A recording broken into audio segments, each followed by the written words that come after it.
अस्सलाम अलैकुम। सारा दिन इंतज़ार के बाद बिलाखिर रात 12 बजे के करीब PSRP फेज़ 2 के गैर हतमी नताइज का ऐलान कर दिया गया।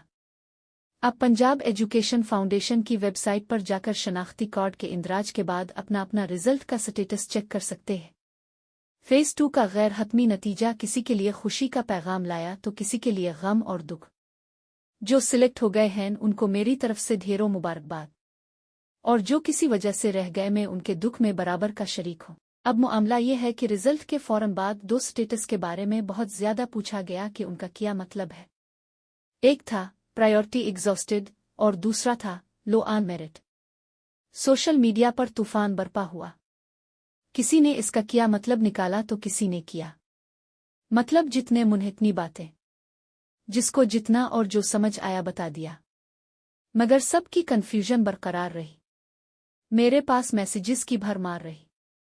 सोशल मीडिया पर इतनी बहस छिड़ गए बिलाखिर को इस पर वजाहत जारी करना पड़े। आइए आपको बताते हैं कि इसकी क्या वजाहत आई है और उसका सादा लफ्जों में क्या मतलब है। Priority exhausted indicates that all 7 schools listed by an applicant have been allotted to other applicants with higher merit scores.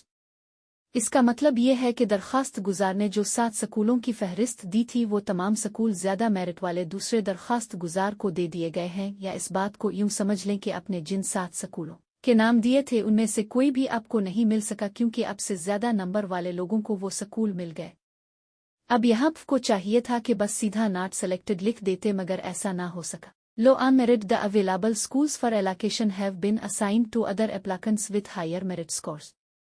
इसका मतलब ये है कि जो स्कूल आपको मिलना था वो दूसरे दरखास्त गुजारों को दे दिया गया है जिनका मेरिट अब से ज्यादा था।